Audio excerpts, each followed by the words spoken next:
So, this is the second of the reflections on what's happening with what I'm experiencing at the counter protests in the Dragonfly Hotel. And it's quite late at night. I've had a very, very long day, very long few days, few weeks. Um, so I'm tired, but ready to take the next step in these reflections. So I suppose one of the things I've been wondering about is why I'm doing this and why I'm getting involved. I've got a big enough job with enough people who need love and need support, who need my time and attention. And I'm standing alongside people in these counter protests who have done this for years. They're strong and they know what they're doing. They're able to read situations so much better than I am, and so I'm in awe of them. But there was something at this time that felt right, that I have to stand. And each Friday, as I'm heading out to the hotel, get one day off a week, and that's Friday. And by the evening, I could be settling down just to rest before the next working week begins. But I feel compelled to go to the hotel. And I'm going to say I actually look forward to it. There's a sense and a feeling that I'm standing and doing the right thing.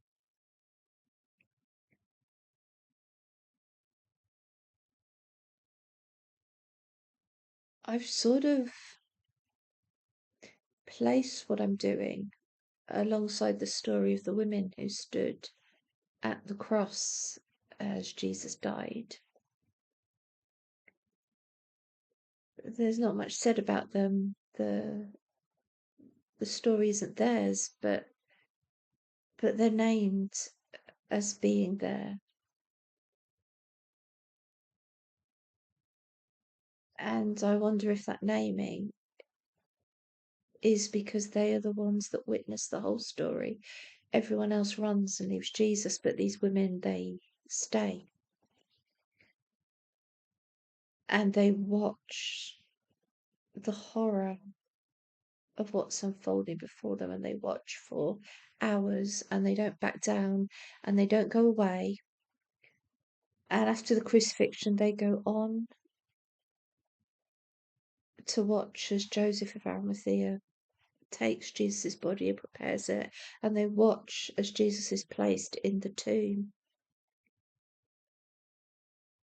They have the whole story, and they must have told this whole story because the other disciples aren't there.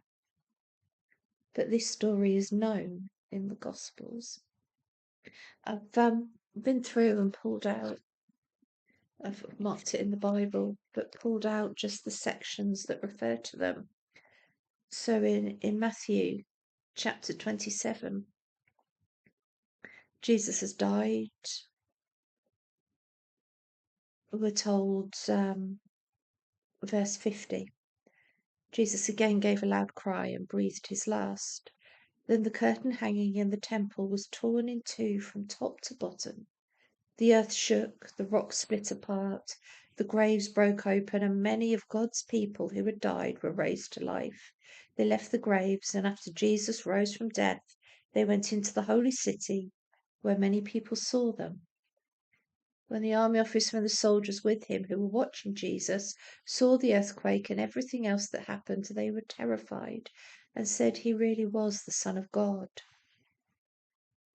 There were many women there looking on from a distance who had followed Jesus from Galilee and helped him. Among them were Mary Magdalene, Mary the mother of James and Joseph, and the wife of Zebedee. There's that bit that they've followed from the beginning and they've helped. I've been supporting refugee charities for many years. Not an active participant so much, unless I've met somebody who specifically needed my help, but I've watched and I've collected the stories. It's like the women following Jesus from Galilee all the way through and helping him, and now they watch in the darkest hour. And we're told on the burial of Jesus, as the stone is rolled in front of the entrance to the tomb, verse 61, Mary Magdalene and the other Mary were sitting there facing the tomb. They don't turn away, they witness. Mark chapter 15, you get something very similar. Verse 40, some women were there looking on from a distance. Among them were Mary Magdalene, Mary the mother of the younger James and of Joseph, and Salome. They had followed Jesus while he was in Galilee and had helped him. Many other women who had come to Jerusalem with him were also there. And in verse 47, as the stones rolled across, Mary Magdalene and Mary, the mother of Joseph, were watching and saw where the body of Jesus was placed. And then we get Luke chapter 23. Jesus has died again. When the people who had gathered there to watch the spectacle saw what happened, they all went back home, beating their breasts with sorrow. All those who knew Jesus personally, including the women who had followed him from Galilee, stood at a distance to watch. And then verse 55. The women who had followed Jesus from Galilee went with Joseph and saw the tomb and how Jesus' body was placed in it. Then they went back home and prepared the spices and perfumes for the body. Here we've got everyone else giving up and beating their breasts in sorrow and leaving in despair and powerlessness. But the women stay. They stand at the distance and they watch. And then they prepare. After the burial in the tomb, they go home and they prepare. Even having seen what should be the ending, they do not stop. And I think that's what I'm doing here. I'm watching, I'm recording, I'm naming, I'm speaking what I'm witnessing. And I'm not backing down. Even in the darkest hours, I'm not backing down. And this means that it's important to really name and really speak about what I am witnessing so that the story is told, that it's not just locked away, it's not just forgotten.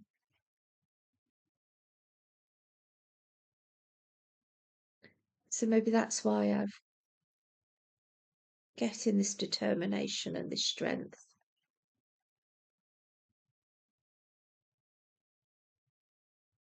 I'm nervous about what I will continue to witness. We're now 4 weeks in. It's the 15th of September. 2 days ago, there was a big rally in London for all of those who want the asylum seekers out of the country.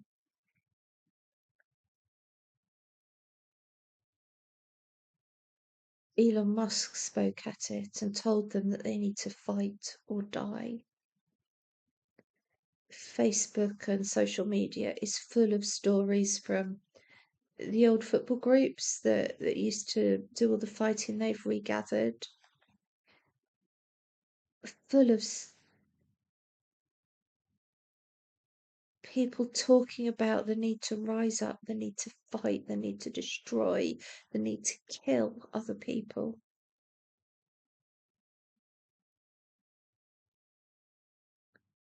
This sense that they're claiming something back.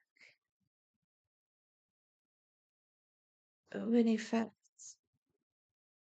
those that are the most vocal and the most violent, they've lost so much, they've lost their humanity. And I feel for those who really have a voice and a need to speak that voice and are being lumped in with this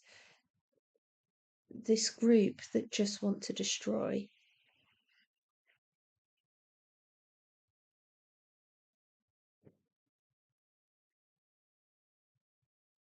So I think that's where this witnessing becomes important. And maybe for the rest of this week, as I find time to record these videos, I name what I'm witnessing.